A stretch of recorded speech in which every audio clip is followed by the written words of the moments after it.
Hi guys, good morning. Today is Saturday.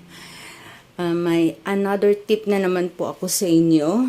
Paggamit ng ng microwave, paano natin mapapatagal yung ating mga appliance. Ganito katulad ng ng microwave. Yan. So ito guys, may isang taon na sa akin. Ang i-share ko sa inyo, paano natin mapanatiling malinis. Pag binuksan natin yan, malinis ang loob, walang mga kampat-kampat na mga parang nag-aano na siya, yung parang ang dami ng mga dumi-dumi dyan. Diyan nakadikit, tapos sa taas, ganyan, diyan, nagmamantika, parang yung hindi nalilinisan or nanigas na sa sobrang dumi. Okay, bakit kaya nagkakaganon? Kasi guys, pag nag-iinit tayo ng ulam, minsan kasi, dati gawain ko yun, pero ngayon na-discover ko sa sarili ko talaga, na-discover ko na noon pag nag-iinit kami ng halimbawa ganito, nag-iinit kami ng ulam, halimbawa lang ulam, kunwari ulam ito. Tapos walang takip no, lalo na halimbawa adobo, halimbawa lang adobo. Walang takip. Ganun lang nga kami mag-init ng Tapos tatakpan na namin. Ganyan. Yan. Tapos, paano mo na? Katulad yan, na natin. Usually, yan, nag-iinit. Actually, guys, nag-iinit ako ng aking tablidya. Galing Bohol. Pero halimbawa lang yun, guys. Ino na natin. Yan, tendency yan. Halimbawa, adobo yun, ha. Nagtitalsikan siya, guys, doon sa mga gilid-gilid.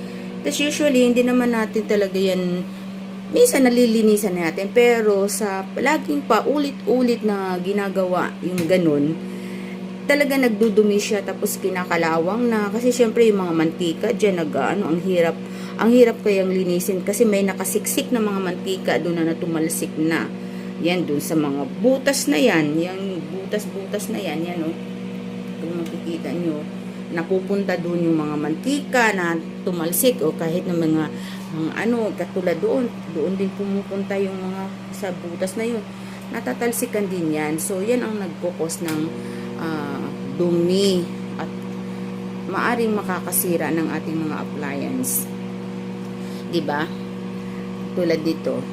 So iniinit ko lang yung tablidya ko guys, kasi wala na kasi akong kape, naubos na yung aking Bonavita, kaya tablidya naman ang ating titirahin. Sarap kaya niya sa umaga, guys. Oh, di ba? Yan, tapos na akong mag-init, guys. Ayun, oh. Yan, di ba? So makikita ninyo, isang taon na yung aking microwave, pero parang bago pa rin siya. Kasi bukod sa pag nag-iinit ako, guys, kasi meron na akong pantakip. May binili akong takip sa Lazada. Ito, pantakip yan. Yan, pag may iniinit ako, halimbawa lang guys. Ayan. So, pantakip daw ito. Pero na-try ko rin naman siya guys sa ibang mga, lalo pa nag-iinit ako ng ulam, yung parang mamantika siya. Tumatalsik pa rin siya guys. Dito siya napupunta sa takip na to. Tapos, ang tendency, yung iba, napupunta dito sa plate nitong microwave. So, hindi ko, bihira ko lang itong gamitin. Minsan ginagamit kong pantakip. So, the best talaga guys, pag nagiinit ako ng ulam, halimbawa katulad ng adobo, mga menudo, nilalagay ko siya sa, yan, yung microwavable na bowl. Yan. Halimbawa lang guys, may iniinit ako ganyan. Tapos, para sure talaga na hindi siya tatalsik, kasi masyado akong sigurista guys tinatakpan ko siya. Ganyan. Ganyan, tinatakpan ko siya para talaga hindi tatalsik. Yan. Tinatakpan ko yan guys, hindi siya tatalsik. At, nilalagyan ko pa siya ng ganyan. So, iniinit ko na siya. Ganyan, paikutin ko na siya. So, ganun ang ko guys, ganun ang style ko para mapanatili nating malinis, tapos tatagal sa atin ng ilang taon. Kasi yung isa kong dati kong microwave ay siguro mga din yung mga ilang taon din yun.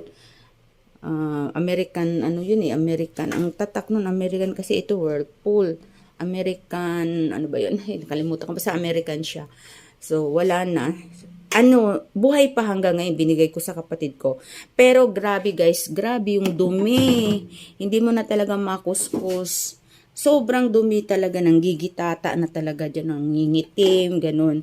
Tapos ngayon, everyday, lagi ko siyang pinupunasan. Tapos ganyan ang gawain ko guys, tinatakpan ko pag init kayo ng ulam, takpan nyo po para tumagal yung inyong microwave at manatiling malinis. Tingnan nyo, ang linis, 'di ba? Ang ganda tignan.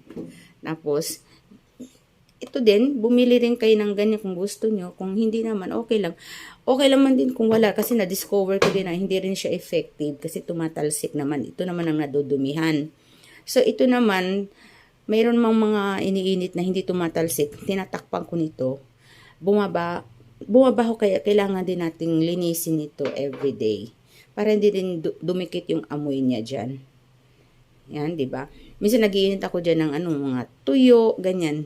Para lumambot. Kasi pag naka-ref yung tuyo, tumitigas, di ba? Iniinit ko dyan. So, ang pinampupunas ko lagi dito, guys, ay tissue. Ganyan. Tapos para diretso. Kasi pagka tela parang nanggigitata, parang nakakainis magpunas, no?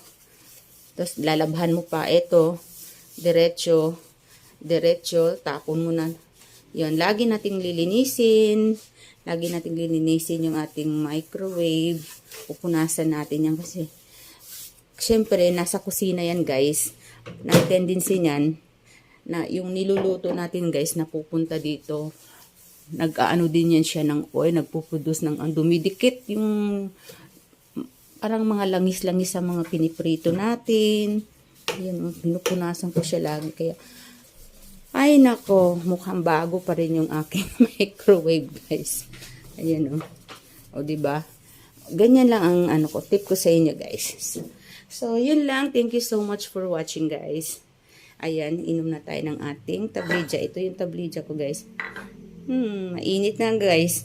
Ito microwavable din ito guys. Kasi mainit na mainit sa loob guys. Pero ito, mahahawakan mo siya. Diba? Ayan. Inom na tayo.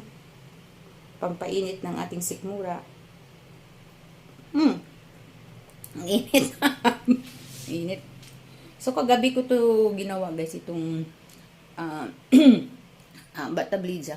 Kagabi ko ginawa to. Tapos yung tira, ganun ang ginagawa ko. Dinadamihan ko para sa umaga, iinitin ko na lang. Tablidya. Bye! Guys, thank you so much.